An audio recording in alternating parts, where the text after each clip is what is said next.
Here's Paddy Power's new and exclusive kicker feature. Simply place a bet, add a kicker, and if your team wins big, you'll win bigger. 18 plus gambleaware.co.uk. T&Cs apply.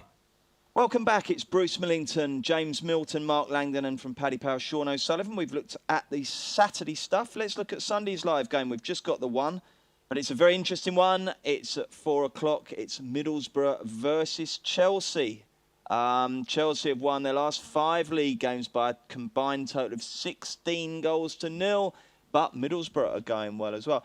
I keyed into Twitter the other day, Conte clueless, and there was a spell at the start of October where Twitter was awash with tweets from Chelsea fans saying this guy's clueless, get rid of him. He's turned them round. He's won them over, hasn't he, James? They're looking good now, Chelsea, aren't they? Yeah, looking very good, yeah. And obviously his switch to his favoured formation, 3 at the back, is working very well. It looks so good, that system, that it almost makes you think, you know, for 150 years, managers have struggled to get the right system. But when you look at the way they play that setup, it almost just looks like the perfect system, doesn't it? Yeah. I mean, it's obviously the combination of excellent coaching and having the right players. I mean, I'm loving the renaissance of Victor Moses. It's a real kind of a austerity Britain story, isn't it? You Superb. know, don't spend money on something new. Just make do and mend. And absolutely. And despite his 30 caps for Nigeria, there's still clamour for him to be in the England team, isn't there? Yeah. Who wins this then, Jamesy?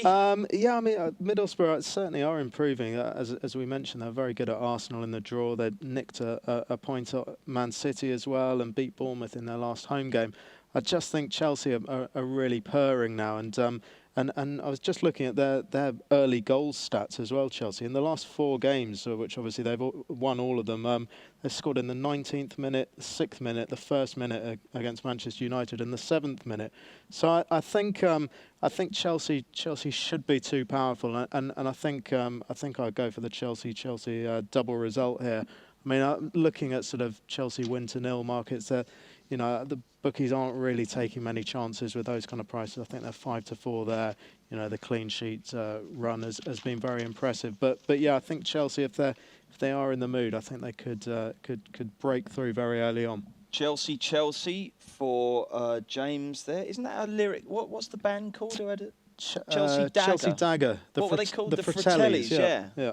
I think Chelsea might be a lyric from that great song. Mark, what do you think? I'm looking here, Bruce, at Chelsea to win by exactly 1 goal. I think it may be a bit tighter than some of their recent romps. I mean, Borough have already drawn 5 matches this season. All 3 home defeats have been by the solitary goal. And one of those was against Tottenham, I suppose, would be a comparable. You could compare them to Chelsea. Probably not that much difference between the two. So I think that could be the way to go. I mean, James has mentioned all of those early goals for Chelsea. No doubt that's helped them. You know, it makes such a massive difference if you can score first. The game just becomes... I mean, if you have a look at West Ham last season, they scored a load of early goals in those big matches, and everyone wondered how come that they had such a good record against them and why that can't continue. I think it's because of all them early goals. I'm not so sure that Middlesbrough will allow Chelsea that amount of freedom, really. Karanka's had 2 weeks to come up with a formation that kind of makes it a more boring game than what Chelsea have been involved in recently. I think they may have to grind it out. So I'll go for Chelsea to win by 1. OK, before we get Sean's view and the latest bet and a quick quiz, first one to shout and name a correct answer out wins. They played for both clubs, Middlesbrough and Chelsea. Did Graham Lasso ever play for Middlesbrough, didn't he? Not having that. I'm thinking... I've got to go one here. Zenden. I think that was producer Jack. Was that yours, Jack? Jack had his hand up there. Was Zenden the one you were going for? Yeah, that was one I had in mind. Well done, lads. Excellent. I think also there's a centre back. I was thinking Festa. But Gianluca Festa. I don't know if I'm just making it up that he ever played for Chelsea. There was a Nigerian centre back on loan at Borough, was it? Omaruo? Yeah, did he ever play for Chelsea? He may not have played for Chelsea. That's Steward's inquiry there. Chelsea player that's never played for Chelsea. Jeremy? Jeremy? Yeah, Jeremy, the Cameroonian? Oh, yeah, of course, yeah. You know what that reminds me of, Lango, don't you? A former colleague of ours who went on to make his name in the world of spread betting. Sorry, we're getting away from it. Right, Sean O'Sullivan first. How do you bet on Chelsea v Borough? No, Borough v Chelsea. And second, what will happen? We're 6-1 Middlesbrough, 16-5 the draw, and 1-2 Chelsea, Bruce. Yeah, again, like Chelsea probably win 1-2 away from home to Middlesbrough, who are improving. It's just way too short for me. I just can't be backing it. It's one of these games where I'm struggling to find an angle. I'll wait now and see if Hazard plays. I mean, I think he's about 50-50 to line up. If he doesn't play, he got a knock midweek. If he doesn't play, Costa is going to be a gigantic value to score first. Mark was on him, Hazard obviously last week. I was on Costa. Between the two of them, they're getting all the goals for Chelsea at the moment. You take one out, the other one's going to be a massive value. So watch for lineups there, and if Hazard's not in, Costa becomes an unbelievable bet. Probably the bet of the weekend, I think. Okie dokie. Before we look at Monday's game, let's get your your new anti-post bet that you think people should latch on to. We'll start with you, James. I'm going for a bit of a conservative one, but I think it's a solid one. Bradford each way in League One. Paddy Power 9-2, still a quarter the odds, 3 places, I believe. Bradford have lost one of their 17 league games. They've had plenty of draws, but they've played some good sides. They're unbeaten in 7 games against the rest of the top 10. They hammered Rochdale, who were 11th, 4-0 last weekend. And already there's a big gap between Scunthorpe, Sheffield United, Bradford and Bolton and the rest. And I just think Bradford have the consistency to stick around and certainly make the places. Excellent. Mark, what's yours? I'm afraid James is only going to pick up the each-way money that they're in League One, because Sheffield United are going to absolutely hose up. I think Paddy Power going 9-5. I think they'll make up these 6 points on Scunthorpe pretty quickly, actually. They've got the game in hand. They've already been away to all other members of the top 4, so they've had a very difficult start to the season in terms of fixtures. Obviously, the new manager, Chris Wilder, came in. Took him a little while to get things right. He switched to a back 3, which seems to be all the rage at the moment. They've got 5 home games coming up in the next 7. I won't bore you with all the fixtures, but they are, quite comfortable. And you have a look at Scunthorpe, for all that they've been, excellent this season. They've only played away from home to 2 teams currently in the top half, Port Vale and Wimbledon, who are among the relegation favourites, and I think they've only played one of the top 5 in total. That was Sheffield United, who drew 2-2 with 10 men. I just think that with Sharp and Leon Clark, he's fit now. I mean, Sheffield United just scoring so many goals. I think they'll swallow Scunny up. Oh, I'm devastated to hear that, because Scunthorpe are the brightest plant in my anti-post garden, but you've both basically just taken the secateurs and cut it off at the stem. I mean, Scunny were 20-1 at the start of the season, which I think now we've got to judge them, as the leaders and look for holes in them. And I just feel, Morris is, he's scoring loads of goals, but I don't know where that's come from. He's not really shown that before. I do wonder whether they have just had the advantage of a very easy run of fixtures early on. Okie doke. And very quickly, Sean, why do you fancy Brighton for what? I won't bore you, Bruce. They're 9-2. I mean, Newcastle are the outstanding team in that league, but it's a 2-horse race. Brighton is an absolute each way bet to nothing. Really? I mean, absolutely, definitely. I think Norwich are continuing to fall away. I think Alex Neil's actually a pretty good manager. You sack him, I don't really know who they bring in. I don't really see them rapidly improving. I think they've left too much to kind of catch up now. And Brighton have been phenomenal for a while now. I think the consistency is there. I mentioned in previous podcasts, Tony Bloom can spend the money in January if he needs to. He's got plenty there. Their home form is just insane. It's like they've only lost one of their last 19. 8 of those 13 of the last 13 they've 1-0. You're getting 9-6, 6-4. They basically come in the top 2, which is a steal, and with the chance that they actually might catch Newcastle and win it. Just a small one on, Newcastle went off 7-5 at home to Brighton. There's nothing between these teams in terms of ratings. They're very similar rated in Asia. They're 3 points behind. That's all that really splits them. I think they can make that up. They can win the reverse fixture and possibly give them a run to win the league. Righty-ho, fair enough. I have to accept that all makes sense. OK, let's be back in a minute with West Brom Burnley.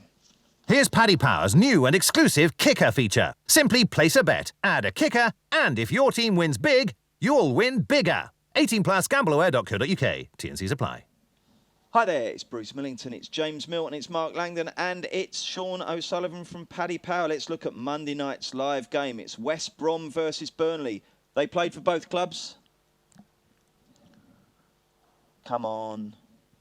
Mind you, that isn't easy, is it? That's really hard. That is difficult. I'm trying to think of the. I'm sure there was a wide player that's been in trouble quite recently, and that has played for both. But I'll tell you what, we'll crack on with the preview, and if you get one, just blurt it out incongruously whenever it comes to mind. Okay, I know googling you two. James is next to me, can't. Right, okay, so it's West Brom v Burnley at 8 o'clock, which is great news for all other programmes that are on at 8 o'clock, because it means they'll get decent ratings. Burnley unbeaten in 3, they've won 2. West Brom's win over Leicester before the break was their first since they beat West Ham in mid-September. Burnley were hideously patronised by Clive Tildesley in midweek, where Tom Heaton was passing the ball out short, and Clive Tildesley says, cool, I bet they don't pass it out the back like this at Burnley. But of course they do. They're a nice footballing team. So there's a clash of styles. Who's going to win, James? I really don't know, I'm afraid. I was thinking of West Brom, but you know they're odds on, and Burnley. I think we've discussed this on the pod before, that their home form is going to decide whether or not they stay up. Their away games have been at Chelsea, Southampton, Leicester, and Manchester United. Perhaps unsurprisingly, they've lost 3 of them and then managed to nick a 0-0 against 10-man United at Old Trafford.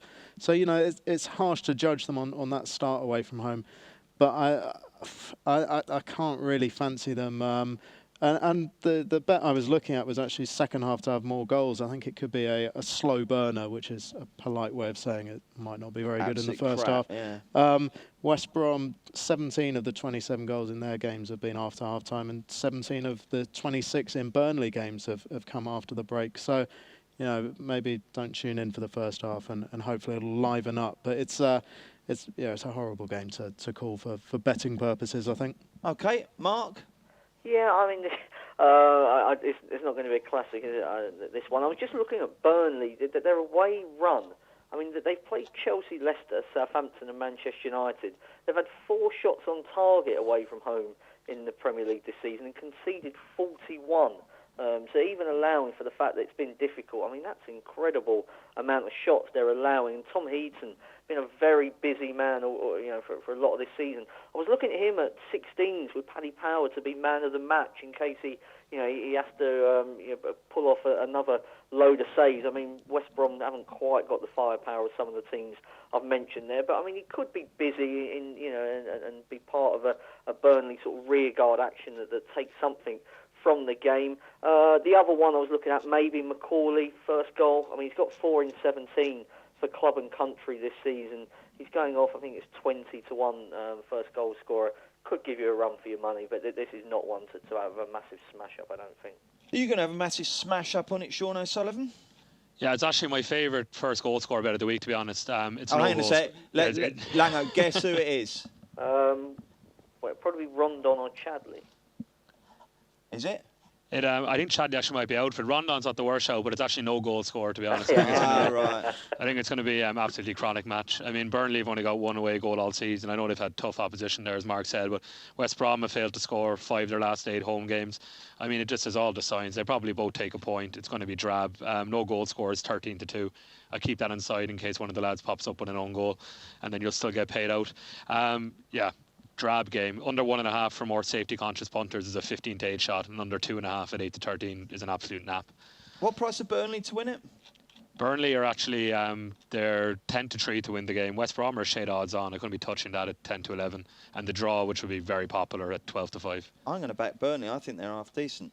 And by the way, lads, they played for both clubs. There were 2 players who swapped clubs this summer. Well, it says here they did. Mind you, this was posted on the internet in February. Stephen Reid and Chris Baird. Stephen Reid. Someone said Delroy Facey played for both clubs. Oh. Frank Sinclair. I'm trying to. There's a player. I just can't. I can picture him. Richard Chaplow. Chaplow. That's the one I was thinking of. He's been in trouble recently out in America in the 2nd division. He was the one I was on. I was trying to think of the bald-headed player. I remember him from when he was playing at Millwall. I did a Talk Sports shift with him, which is I just couldn't remember his name. Yeah, Chaplow. Good shout. Michael Phelan as well, apparently. So there you go. Right, I think we're all done then, aren't we? Anything to add, chaps? What are you doing? You share the season. Oh no, it's at Old Trafford, isn't it? So it doesn't matter if you share the season ticket. No, does it? I'm on daddy duties on Saturday. Anyway, What are you going to be doing? Soft play area or? Yeah, Well, possibly. she's 13 now, isn't she? A bit old for all that. She's I went for a parents' meeting at her nursery, and they said her key skill is rolling the ball. Oh, so brilliant. she's a good distribution, kind of more Claudio Bravo than Joe Hart. So they're very promising. Yeah. Good stuff. Lango, you've got sickness in the camp, so you'll be hoping that clears up. If it does, what does the weekend hold for you? Well, either way, it involves working. I'm working Saturday and Sunday. Are you on the wireless on Sunday with that Danny Kelly? I'm not on. No. We're on rotation, so it's not me. But no, I'm just in the Racing Post offices Saturday and Sunday this week. Jolly good. And Sean, how's the road to treating you this weekend? I'm off. I'm going to Rod Stewart, so that's going to be super exciting. Yeah, he brings together so many generations. Can't wait. I met Rod Stewart about this time last year, actually. Did you? I'm sure he remembers it as vividly as When I did you do. meet him?